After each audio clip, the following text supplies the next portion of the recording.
Hello guys, কেমন আছো তোমরা সবাই? আশা করি তোমরা সবাই ভালো আছো আর আমি অনেক অনেক ভালো আছি। আজকে হোলি, তাই তোমাদের জন্য একটা নতুন ভিডিও নিয়ে চলে এসেছি। লাইক কমেন্ট শেয়ার করে দিও আর পেজটাকে ফলো করে দিও। তো এখন যাব আমি স্নান করতে। তো স্নান করে চলে এসেছি পুরো এই যে।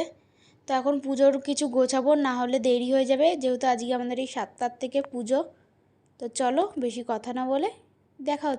তো সব গোছানো কমপ্লিট হয়ে গেছে। এই যে ঘরের ঠাকুরকেও খেতে দিয়ে দিয়েছি আর আলপনাগুলো নিজে এঁকেছি, কেমন হয়েছে বলবে। আর এখানে ভোগ রান্না করেছি আর এই ঘরে হচ্ছে আমাদের পুজো। তো বাইরেটা চলো একবার ঘুরে নিয়ে আসি। এই যে বাইরেটা আমি নিজে নিজেই একা একা আলপনা দিয়েছি আর এই যে কলা গাছ পোতা হয়েছে আর আমাদের বাড়িতে ছিল আজকে নারায়ণ পুজো।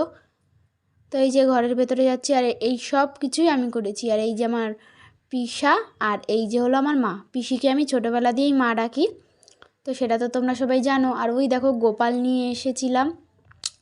আর এই যে আমাদের নারায়ণ ঠাকুর, দেখতেই পাচ্ছ কেমন। এটা প্রতিষ্ঠা আগেই হয়ে গেছিলো, তো এখন যেহেতু আজকে মাঘী পূর্ণিমা, তার জন্য পুজো হচ্ছে।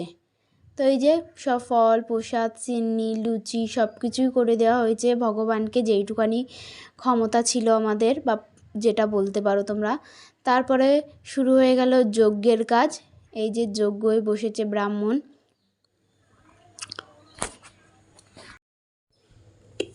আর যজ্ঞ মাটিতে করাই ভালো, যেহেতু আমাদের মাটি নেই, তার জন্য আমরা ওই বালি আর ইটের উপরেই করেছি। অনেকেও আবার টিনের টিনে যেই পাতক বলে ওতে করে, কিন্তু আমরা ওতে করি না। তো এই যে বেলপাতা এইসব দিয়ে হচ্ছে ঘি। আর আমরা এতক্ষণ বসেছিলাম যেন কোমরটা ব্যথা হয়ে যাচ্ছিলো। আর এই যে সবাই ভিডিও করছিল আর আমিও করছিলাম। আর ওই দেখো ছোট্ট বোন আর এই যে আমার পিসা। তো যজ্ঞ প্রায় কমপ্লিট হয়ে গেছে। তো এখন পুরো সব কিছু লিবিয়ে টিবিয়ে দেবে, তো সেটা তো তোমরা আগে থেকেই দেখেইছিলে। যজ্ঞ প্রায় কমপ্লিট হয়ে গেছে আর এখন সবাই দেব মিলে অঞ্জলি। তো এই যে নিজের ফেসটাকে একটু দেখিয়ে দিলাম, কেমন লাগছে বলবে। আর আমি সাজিনি, সাজার সব কিছুই নিয়ে গেছিলাম। তো একদম গরমে ইচ্ছা হচ্ছিল না যে কিছু একটু সাজি বা একটু শাড়ি ঠাড়ি পরি, তাই আর করিনি। আর এই যে দুধ ঘি তারপরে আরও কত কিছু দিয়ে যজ্ঞের আগুনটা লিভিয়ে দিল। তো এই যে এখন আরতি হচ্ছে।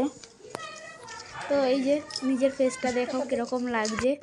তো এই যে রং খেলতে গেছিলাম, তো যাইনি, বাড়িতে এসেই রংটা লাগিয়ে দিয়ে গেল, দেখতেই পারছো। আর এই রংটা খুব সুন্দর কালারটা ছিল আর মিষ্টিও লাগছিল। তারপরে দেখো আমার অবস্থা কীরকম। তো এই যে সবাই মিলে রং খেলতে বসেছি। তো অনেকেও ছিল, তো আমরা এই কজনই ছিলাম বলতে গেলে। তো কেমন লাগছে আর তোমাদের হোলি কীরকম কাটালা অবশ্যই কমেন্ট করে বলো। আর এই যে দেখো আমার অবস্থা। তারপরে গেছিলাম একটু বিকেলে ওই বাড়িতে। তো এই যে মা আসে পিছন পিছন আমাকে ছাড়তে একটু, তারপরে শুয়ে পড়েছি গিয়ে বাড়িতে। তো চলো বেশি বক বক করবো না, আজকের মতন ভিডিওটা এখানেই শেষ করছি। দেখাবে নেক্সট কোনো ভিডিওতে। ভালো লাগলে অবশ্যই লাইক কমেন্ট শেয়ার করে দিও আর পেজটাকে ফলো করে দিও। আর তোমাদের হোলি কীরকম কাটছে অবশ্যই বলো। টাটা সবাইকে।